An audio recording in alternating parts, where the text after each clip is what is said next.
Hello दोस्तों, क्या हाल चाल है आपके। कैसी चल रही है आप लोगों की तैयारी। देखो कितना मतलब सुकून है यहाँ पे ना। तो दोस्तों, आप लोग ढूंढते हो मोटिवेशन की, मोटिवेशन मिल जाएगी। कोई आपको कुछ पिला देगा मतलब ना, उसके बाद आप कल से पढ़ना स्टार्ट कर दोगे। या आपकी लाइफ में कुछ ऐसा इवेंट होगा, उसके बाद पढ़ना स्टार्ट कर दोगे।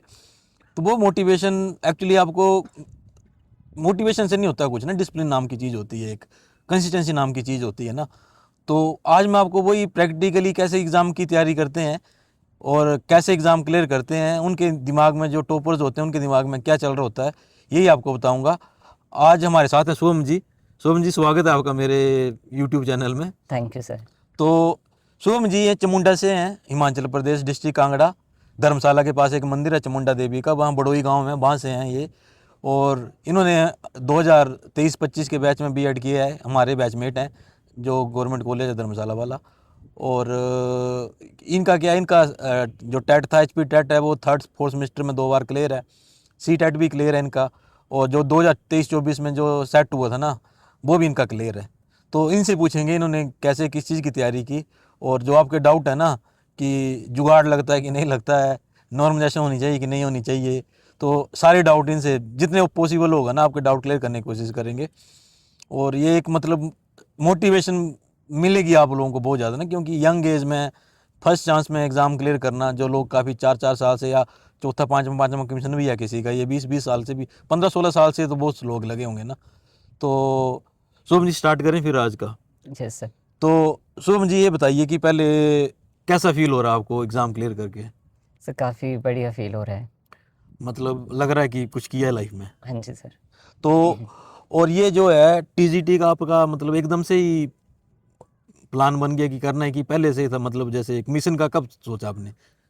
सर वैसे तो मतलब मैं बाय चांस तो नहीं आया हूँ, बट बाय चॉइस ही हूँ। बाई चॉइस ही है, हाँ मतलब जी। ऐसा नहीं है कि जैसे होता है ना हिमाचल में लड़कियों के लिए मैरिज सर्टिफिकेट होता है, इसलिए ज़्यादातर लड़कियां बीएड में लड़की ही होती हैं।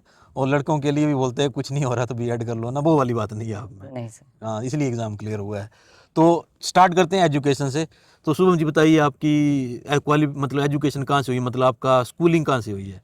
सर मैंने अपनी स्टार्टिंग की स्कूलिंग 10th 12th आधुनिक पब्लिक स्कूल एक सिद्धवाड़ी में है धर्मशाला के पास, वहाँ से किया है। और आपका कॉलेज कहाँ से हुआ है, बीएससी जो थी। सर बीएससी मैंने जोलॉजी मेजर में एमसीएम डीएवी कॉलेज कांगड़ा से की है। और आपने एमएससी। सर एमएससी मैंने बॉटनी में की है, और ये एचपीयू समर हिल शिमला से। अच्छा, एचपीयू से की है, हाँ मतलब जी। अरे फुल मतलब फुल टाइम मतलब। हाँ जी फुल मतलब। ठीक है। और इसके अलावा आपने कुछ कोर्सेज, कंप्यूटर कोर्सेज या कुछ और किए इसके अलावा। सर मैंने इस मतलब एमएससी के दौरान ही मैंने एक सेरिकल्चर का सर्टिफिकेट कोर्स था, अच्छा क्योंकि अच्छा। उसमें भी गवर्नमेंट पोस्ट आती हैं इंस्पेक्टर की, तो मैंने वो कर लिया था एमएससी के टाइम। अच्छा अच्छा। फिर उसके बाद बीएड किया लाइक 2023 से 25 के बैच में। ठीक, मतलब सरकारी से किया, मतलब अपन हाँ गवर्नमेंट जी। से किया हाँ ज़्यादातर जी। अपना। जीसीटी धर्मशाला से किया ये हाँ, तो भी। इनकी एमएससी भी गवर्नमेंट कॉलेज से हुई है और बीएड भी गवर्नमेंट। गवर्नमेंट कॉलेज से हुआ है। ठीक है। और आप मेडिकल के तो नीट की तैयारी भी पक्का की होगी आपने। हाँ जी सर, +2 के बाद थोड़ा सा टाइम की थी, बीएससी के टाइम भी की थी, पर उसका उसमें मेरा हुआ नहीं, क्योंकि बीएससी में भी काफ़ी प्रेशर रहता है। तो फिर पर उसका मेरे को फ़ायदा एमएससी के एंट्रेंस में मिल गया था। तो मेरे सीयू के एंट्रेंस भी क्लियर थे, जूलॉजी बॉटनी के, और एचपीयू वाले भी, तो फिर मैंने एचपीयू में किया। मतलब ये कह सकते हैं कि जो पढ़ाई होती है ना, हम बोलते हैं ना कि यहाँ काम नहीं आई, लेकिन पढ़ाई हाँ। कहीं ना कहीं काम आती है हाँ मतलब। जी, मतलब मेरे को भी तब लग रहा था जब नीट का नहीं हुआ था कि अरे वेस्ट हो गया, पर ऐसा कुछ भी नहीं था उसने, मतलब आज ये जो क्लियर हुआ है उसमें उसका भी बहुत बड़ा रोल रहा है। तो दोस्तों बैकग्राउंड का काफ़ी बड़ा रोल रहता है कि आपका मतलब जो प्रीवियस नॉलेज क्या है ना, वो बहुत बड़ा है। एग्ज़ाम में आप सोचो कि 3 महीने में मैं जीरो से स्टार्ट करूँगा, तो वो नहीं हो पाएगा मतलब ना। और सबसे पहले वही क्वेश्चन पूछ लेते हैं, सबका जो डाउट है ना कि एग्ज़ाम में जुगाड़ चलता है क्या इसमें। कई बोल रहे थे कि एमएलए का स्पार्स लगवा लो, जैसे कईयों का भी आर्ट्स में क्लियर है ना, तो कई पूछ रहे थे कि सर वो एमएलए से फ़ोन करवा दें, ये करवा दें, तो ऐसा कुछ होता है क्या। नहीं सर, इसमें नहीं है, क्योंकि ये पूरा कंप्यूटर बेस्ड है, तो इस ये पूरा ट्रांसपेरेंसी के साथ होता है, मतलब इसमें उसका कोई रोल नहीं है, क्योंकि इसमें कोई इंटरव्यू नहीं है, कुछ नहीं है। तो इसमें जो आपका जो आपने खुद हार्ड वर्क किया है और जो आपके मार्क्स आ रहे हैं वो बिल्कुल मतलब ट्रांसपेरेंसी के साथ हुआ है सब कुछ। दो दोस्तों देख लो यार, पढ़े लिखे हो ना, ऐसा ये एक्सेल में नहीं बनता रिजल्ट की किसी एक का नंबर चेंज कर दिए, मतलब ऐसे नहीं होता है। सॉफ्टवेयर होते हैं, उसमें कुछ भी गड़बड़ होगी तो एआई पकड़ लेती है। और चलो इसके बाद पूछता हूँ, पहले बताइए नॉर्मलाइजेशन के बारे में आपका क्या ख्याल है? ये बहुत बड़ा क्वेश्चन है। और बहुत पहले तो कह रहे थे कि मार्क्स अनाउंस करने चाहिए, जब मार्क्स अनाउंस हो गए हैं तो लोगों में बहुत बड़ी है कि नॉर्मल आपके हिसाब से, मतलब आपका हो गया लेकिन फिर भी आपके हिसाब से नॉर्मलाइजेशन होनी चाहिए कि नहीं होनी चाहिए? सब वैसे तो मतलब मेरे मार्क्स जैसे फाइनल आंसर की में 76.50 थे। फिर जब फाइनल रिज़ल्ट आया नॉर्मलाइज़ होके तो मेरे 2 मार्क्स बढ़ गए थे, लगभग 78.40 हो गए। तो बट मैं यही बोलूँगा कि नॉर्मलाइज़ेशन वैसे नहीं होनी चाहिए, क्योंकि अगर किसी का 0.1 0.2 से भी रह रहा है तो फिर मतलब वहाँ थोड़ा डिफरेंस आ जा रहा है ना। तो उससे बेटर कि एक ही शिफ्ट में होना चाहिए पेपर, और मतलब उस तरीके से ही होना चाहिए। मेरे को भी यही लगता है। दोस्तों मेरा भी यही है कि एक शिफ्ट में कराओ, चाहे आप ऑफलाइन कराओ ऑनलाइन कराओ, और करा सकते हैं यार, क्योंकि एचएस का एग्ज़ाम ऑफलाइन होता है, यूपीएससी ऑफलाइन होता है, तो उसमें नहीं गड़बड़ होती तो इसमें क्यों गड़बड़ हो जाएगी ना। लेकिन गवर्नमेंट भी क्या है ना, अपने सिर पे नहीं लेना चाहती है ना ब्लेम, की कहीं लीक हो गया पेपर, कुछ हो गया तो सिर पे आएगा, तो इसलिए ऑनलाइन करा दो। लेकिन हाँ, सबको मेल करो एक बार HPRC को कि 1 शिफ्ट में एग्ज़ाम कराने की कोशिश करो। और जो बोल रहे थे ना कि मार्क्स वगैरह 78 मार्क्स, मतलब बोलते कैसे आ सकते हैं, पढ़ के आते हैं भाई। ऐसा नहीं कि आपके 50 आए हैं या 40 आए हैं तो भाई वही स्टैंडर्ड है, लोगों के आ ही नहीं सकते, मतलब ना। तो यही है। और ये बताइए कि आपने प्रिपरेशन कैसे की, मतलब डिटेल में थोड़ा सा ना, कि बेसिक कैसे पढ़ा, कहाँ से पढ़ा, तो आप बताइए डिटेल में कि कैसे क्या हुआ। सब मतलब जैसे बेसिक तो मतलब स्कूलिंग का बहुत बड़ा इफ़ेक्ट था कि स्कूल में बेस काफ़ी अच्छा बन गया था सब्जेक्ट में, साइंस में। फिर उसके बाद जैसे नीट वगैरह के लिए प्रिपेयर किया था बीएससी के टाइम, तो मतलब 11th-12th की एनसीईआरटी बायो की, फिर केमिस्ट्री भी काफ़ी अच्छी हो गई थी। और फिर उसके बाद क्या हुआ कि फिर वैसे वैसे करते एमएससी का एंट्रेंस क्लियर हो गया। फिर उसमें भी मार्क्स अच्छे थे तो उसमें किया, फिर बीएड का भी हो गया एंट्रेंस क्लियर। तो फिर मैंने 2024 में एक रेज़ोल्यूशन लिया था जब मैं बीएड में था कि मतलब पूरा जीके कवर करना है। तो फिर मेरे को एक बहुत अच्छे टीचर मिल गए थे, उनसे मैंने पूरा जीके पढ़ा, पूरा एचपी जीके, वर्ल्ड और इंडियन जीके पढ़ लिया सारा। और 2024 में मतलब जैसे और टेस्ट होते हैं ना, जैसे अलाइड वगैरह के लिए, तो उस पर्सपेक्टिव से जीके कवर काफ़ी डिटेल में कर लिया था। तो टीजीटी के आते आते तो मेरे को काफ़ी कॉन्फिडेंस आ गया था कि मतलब सब्जेक्ट तो अच्छा था, पर जीके में थोड़ी पकड़ वो रहती है, तो वो मतलब काफ़ी हद तक ये हो गया था कि मतलब चलो जीके बहुत वास्ट होता है, पर फिर भी ये था कि मेरे को ये आ गया था कि मैं कर लूँगा, मतलब क्वेश्चंस को थोड़ा एलिमिनेट करके, मतलब आइडिया हो गया था। मतलब I was not completely alien कि मुझे कुछ पता ही नहीं है जीके का, ऐसा नहीं था। तो फिर और उसके बाद जीके का वैसे हो गया, और सब्जेक्ट फिर मैंने अपना अच्छे से किया, रिवाइज़ किया बार बार, केमिस्ट्री और बायो। और फिर उसके बाद क्या था कि जब 1 मंथ बचा था, 1 या 1.5 मंथ, तो उससे पहले इन्होंने फाइनल वो सिलेबस रिलीज़ किया जिसमें इन्होंने बीएससी का मतलब सिलेबस भर भर के डाल दिया था। तो फिर उसमें से भी मैंने काफ़ी टॉपिक्स चूज़ कर लिए जहाँ से मेरे को लग रहा था कि इम्पॉर्टेंट है और क्वेश्चंस बनेंगे डायरेक्टली। तो फिर मैंने वो क्वेश्चंस मतलब उन टॉपिक्स को बार बार रिवाइज़ किया। और अच्छा। मैंने रिवीजन पे और पीवाईक्यूज़ पे फ़ोकस किया। मैंने कोई टेस्ट सीरीज़ नहीं ली, कुछ नहीं, क्योंकि मेरे को ये था कि सिलेबस इतना वास्ट है, तो कोई कोचिंग वाला या कुछ तो कितने के क्वेश्चंस बनाएँगे, और उन्हें भी कोई आइडिया नहीं है क्योंकि फर्स्ट टाइम पेपर होना था ऑनलाइन।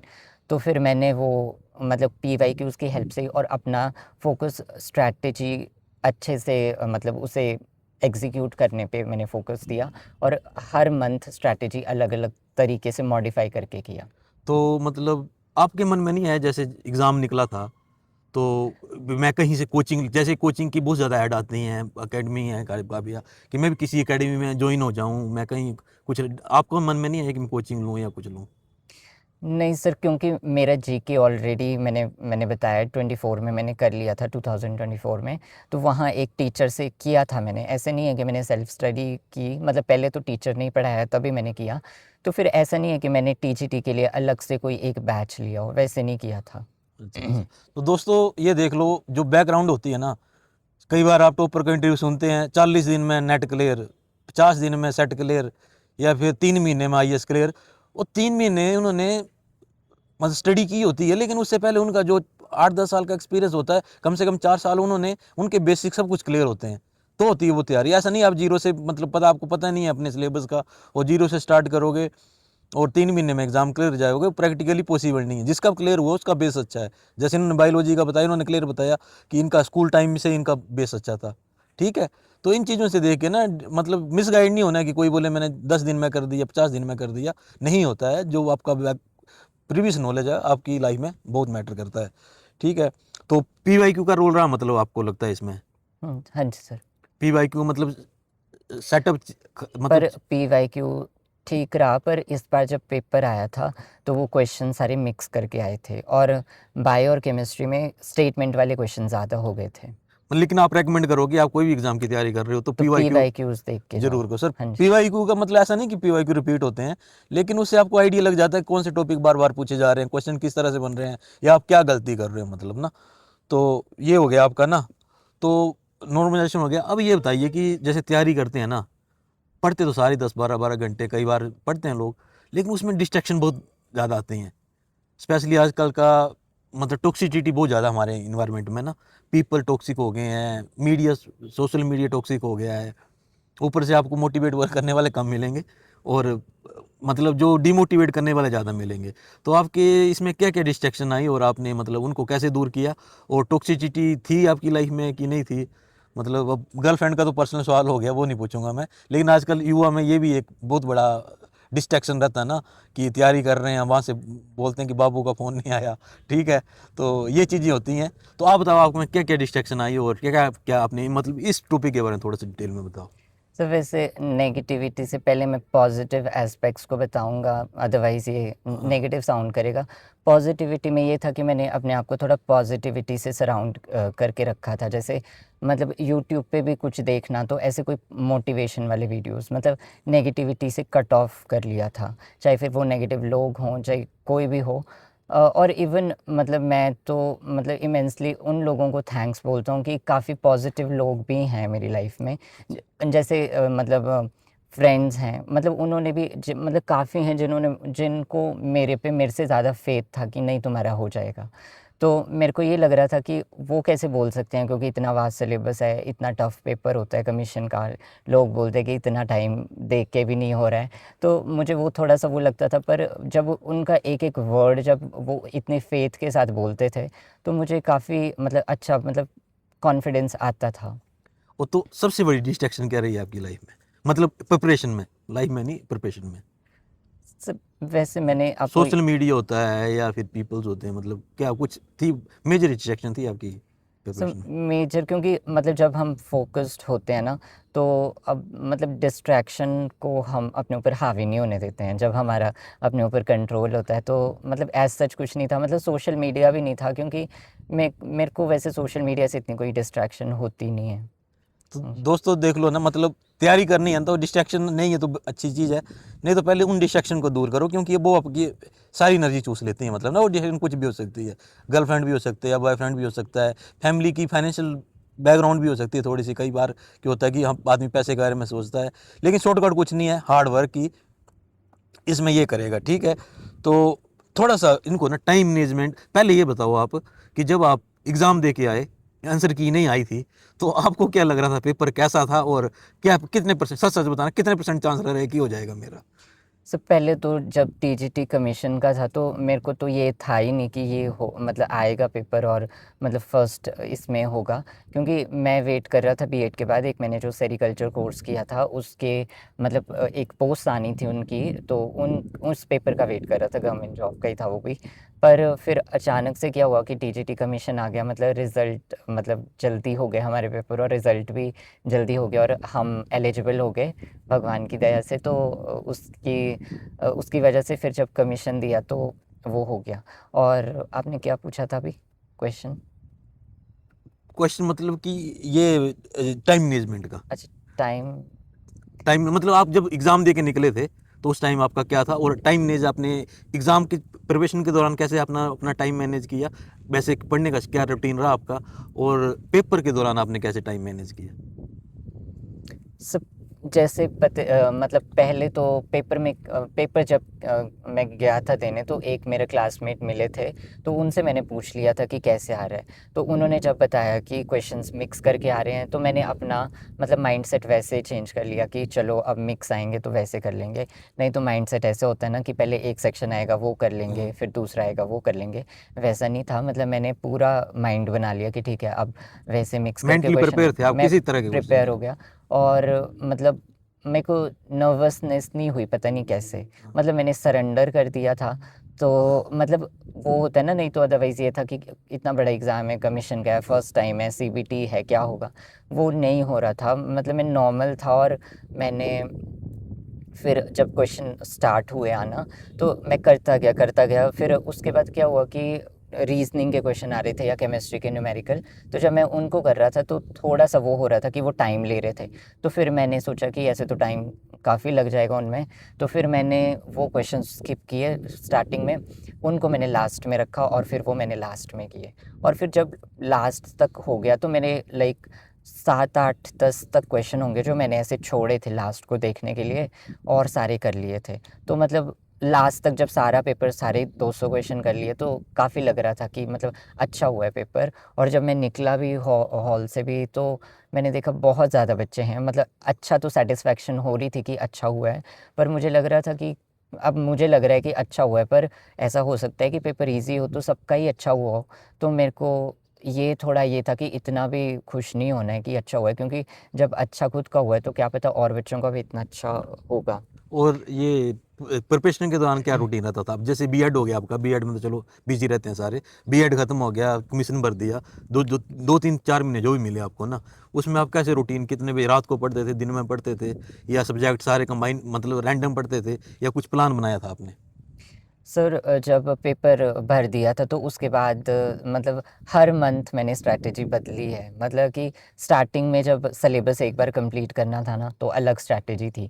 तब पूरा मतलब ये था कि सिलेबस कैसे कवर करना है, क्योंकि मेरे नोट्स वगैरह तो पहले से बने थे। मेरे को ये था कि एक बार पूरा सिलेबस कवर कर लूँ, एक बार देख लूँ सारा सब कुछ। फिर एक मंथ जब सिलेबस कवर करने का टारगेट था तो वो कर लिया। फिर मतलब जो मेन सब्जेक्ट थे वो मैं रोज़ करता था, जैसे बायोलॉजी हो या एचपीजी के हो, जिनकी वेटेज ज़्यादा थी, मैं उनको 2 सब्जेक्ट तो मैं डेली करता था। और जो जैसे जीके, हिंदी, इंग्लिश है, फिर उनको मैंने मतलब रैंडम स्लॉट्स में ऑल्टरनेट डेज़ पे वैसे-वैसे करके कर लिया था। और फिर यही था कि मतलब हर मंथ हर टाइम मैंने स्ट्रैटेजी बदली है। और फिर जब लास्ट का टाइम आया तो लास्ट में ये भी पैनिक होता है ना कि इतना ज़्यादा सिलेबस है, कैसे होगा, क्या होगा। तो मैंने उसके लिए भी ये किया था कि ताकि मैं पैनिक ना हूँ इतना सिलेबस देख के। तो जैसे सपोज़ करो बायो है, तो मैंने बायो में कुछ इंपॉर्टेंट टॉपिक्स निकाल लिए थे कि जैसे एक चैप्टर है कोई, तो उसमें से कुछ टॉपिक निकाल लिए थे जो मुझे ऐसा लगता है कि मुझे एक बार पेपर से पहले देख के ही जाने हैं। तो मैंने उनको निकाल के उनको लास्ट में रिवाइज़ किया था। ऐसे नहीं किया था कि मैं फिर लास्ट में दोबारा पूरा-पूरा कर रहा हूँ, वैसे नहीं किया था। पिक एंड चूज वाला, जो ज़्यादा हाँ जी। इंपॉर्टेंस थी उसको ज़्यादा। हुँ। दोस्तों एक रूल और होता जो है मेरे। भूलता था मुझे, हाँ, तो उनको रखा था कि मैं लास्ट में एक बार तो नज़र मार के ही जाऊँगा मतलब सारा। ये बोलते हैं ना कि मतलब 80-20 का रूल है कुछ ना, कि आपकी जो 20% एफर्ट है ना, वो आपको 80% रिजल्ट देते हैं। मतलब कि है कि आपने सिलेबस है आपका पूरा ना, आप एक बार छोड़ के कुछ नहीं जा सकते, लेकिन उसके बाद भी एनर्जी और उसको देना है जिसके आपको ज़्यादा चांस है, जिसके कुछ, और वो कहाँ से पता चलेगा आपको? PYQ से। ठीक है कि ये टॉपिक ज़्यादा पूछे जाते हैं। मतलब जैसे फॉर एग्जांपल देता, हमारा आर्ट्स का टेट होता है ना, 1857 की क्रांति से हमेशा क्वेश्चन आते हैं और 4-5 ही क्वेश्चन बनते हैं उसमें से। ठीक है, तो ऐसे तैयारी होती है, मतलब जो आप सुन रहे हो ना, मतलब जिन्होंने एग्जाम क्लियर किए हैं।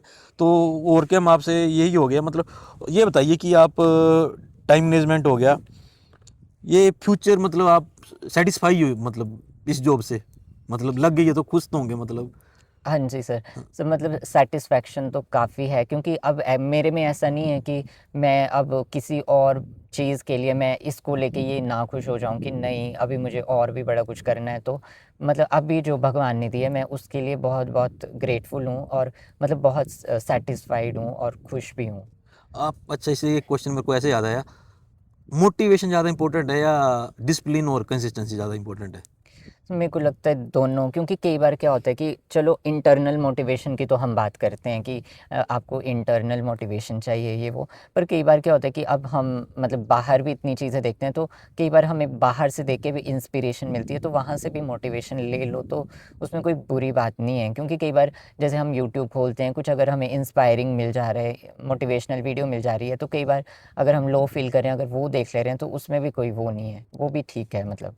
और डिसिप्लिन और कंसिस्टेंसी का तो डेफिनेटली बहुत बड़ा रोल है। हाँ, दोस्तों मतलब यही मान लो कि 10-15% मोटिवेशन, क्योंकि मोटिवेशन क्या होती है ना, कॉफ़ी की तरह होती है, थोड़ी देर आएगी एनर्जी, मतलब परमानेंट नहीं चल सकते उस पर ना आप।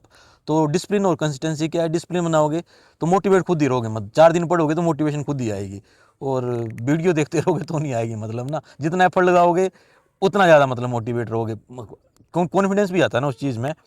तो फ्यूचर प्लान मतलब अभी रिजल्ट आ गया है, कन्फर्म है कि टीजीटी लगना है, तो अभी पढ़ाई कर रहे हो या आजकल फ्री है? सर अभी तो फ्री हूँ, अभी तो नहीं पढ़ रहा हूँ इतना। तो कॉलेज कैडर का भी आ रहा है, उसका भरोगे आप?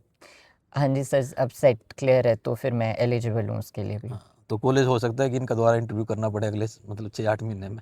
ठीक है, हम यही चाहेंगे, है इनमें टैलेंट, क्योंकि देखा हमने इनको पढ़ाते हुए तो काफ़ी अच्छा पढ़ाते हैं।